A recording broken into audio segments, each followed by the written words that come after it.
Où en est ta lecture du Coran? Assalamu alaikum wa rahmatullahi wa barakatuh. Bien-aimés frères, bien-aimées sœurs, je te pose une question simple, mais lourde de sens. Combien d'années as-tu vécu? 20 ans? 30? 40? Peut-être plus? Et dans toutes ces années, combien d'années as-tu vraiment vécu avec le Coran? Dis-moi, le Coran que tu as appris à l'âge de 10 ans, celui que tu récitais à l'école, à la mosquée, chez toi, est-ce le même Coran que tu lis aujourd'hui, 20 ans plus tard? Est-ce que cette lecture s'est embellie, purifiée, affinée avec le temps? Ou est-elle restée la même, récitée machinalement, sans goût, sans profondeur? Le Coran, c'est la parole d'Allah, subhanahu wa ta'ala. Ce n'est pas un simple livre de récitation. C'est une lumière pour ton cœur, une clarté pour ta vie, une boussole pour ton âme. Mais cette lumière, est-ce que tu la prononces correctement?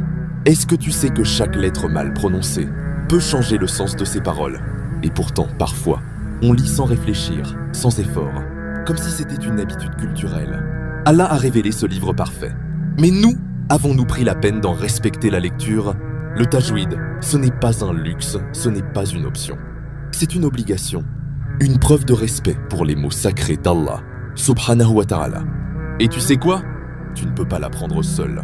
C'est pour cela que des ouvrages comme celui de Sayyidina Cheikh Farid Oyaliz, hifizahullah, le tajwid simplifié, existent. Ils rendent accessible l'apprentissage des règles.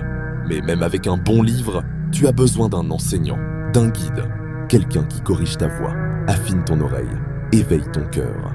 Parce que c'est dans la bouche d'un maître, dans l'écoute attentive d'un savant, que les mots prennent vie, que le Coran descend vraiment dans ta poitrine. Alors je te demande en toute sincérité, quand vas-tu faire ce pas vers le Coran? Pas seulement pour le lire, mais pour le lire comme il se doit, comme l'ont fait les compagnons, comme le prophète, sallallahu alayhi wa ala alihi wa sahbihi wa sallam, l'a enseigné. Ne repousse plus. Ne sois pas de ceux qui disent « je le ferai plus tard », car le Coran ne descend pas dans les cœurs distraits. Il descend dans les cœurs prêts à l'entendre et à le vivre. Qu'Allah t'ouvre les portes de sa parole, qu'il t'accorde un maître, une sincérité, une lumière, et qu'il fasse de toi un récitant de vérité. Wassalamu alaikum wa rahmatullahi wa barakatuh.